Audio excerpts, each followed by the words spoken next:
Mngwane, kanti wena always uyawina ematyaleni kanti kwenzakala. Wabona kunento engitheze ngitshela abantu. Ngithi nama ngabe kuthiwa kunenyanga oyihambayo. Awukwazi ukushiya ngaphandle umuntu esiubiza ukuthi undiyaza umadoda izimulo. Kufanele abantu mabefika enkantolo bekhuluma benkwankwazi umuntu mayekhuluma aye phambili aye emuva angazwakali ukuthi inkulumo yakhe mawuthi ayilandeleki. Yilo muntu ke sibiza ukuthi umadoda izimulo undiyazi. Abantu bafike bebukana emehlweni khuluma noma khuluma. Awukwazi ukushiya ngaphandle umuntu esiubiza ukuthi uhlakaza ntanzi. Uhlakaza uhlula ngisho umshushise selande ofakazi ejabazi ofakaza mabefike eboxini ufike lento engenzela sikho xa abantu umshushise nofakazi. Uyangizwa ukuthi ngithini?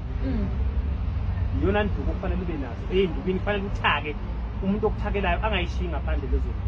Kanti ukubotshelweni kanti uyabona ukuchazela ngiboshelwe icala sekunesikhathi ngalenza ngoba lelideka ngoba lelicala ngilenze beku 2004 kwakusekhona amabhasi akwa SA Road Link amabhoyi elalibizwa ukuthi ibhokisi elinamasonde labulala abantu kakhulu la ko KZN nako Eastern Cape. Uyangizwa ukuthi ngithini? Ngangihamba ngaleyo bhasi siyaphi siye eZimbabwe. Uyofuna neZimbabwe kudenisa. Ngangibiziwe lapha kwakuyokhundula iqhawe lamaqhawe umzilikazi kamashobani ilembe leqamanya amalendo ngokukhalipha. Ngangizwa ukuthi ngithini? Umzilikazi lelo ilembe abanye abazi. Lalela. Kusho ukuthi uma sathi nje masuwela la kwi border gate sengiphumile. Kunendawo labathi no man's land. Kwaqhamukela inye igumaguma. Kunabantu ababisibabiza ukuthi amagumaguma. Sengila nje phe kwebridge uyabona. Kusho ukuthi lo muntu ngiphethe isikhwama yabona. Vele imali yami yonke ngiphethe lesikhwameni ngangiphethe 30,000. Ngizwe ukuthi ngithini? Bheka ke ngo 2004 30,000 ngwetha malini. Semali eningi. 300,000 ngwetha 300,000. Ngizwe ngithini?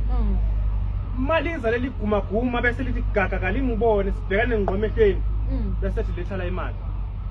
Ngithi mina imali yakhe athi lesana lesikhwama lesondoda ngithi mina ayiwazi usithanda wathi mesondela ngamyeka ngendi impaka ngamshanga empama waphaphalaza wathi wahlehla wathi genge leziwawa kanti uphethe isibhamu uwanje uphethe isibhamu sahlala njenganalapha ngathi mangithi ngiyasondela wasihosha wakhipha kathathu ngaso inhlamvu yokuqala yangena la eswini ngabe ngiyakhululela ukuthi sekumakhazi yangena la yaphuma la eyesithathu yashala embiza yashala ejakethini engangiyigqokile. Ngangizwa ukuthi ngithini? Uthe methi waphinda kanti star sagaxela kunesibhamu bathi star sagaxela afika buye qathatha angibaleki ngaleso sikhathi ngathi mangifika kuyena ngamfaka imino la emehlweni ngamqhubisa amehlo kwaphuma amanzi.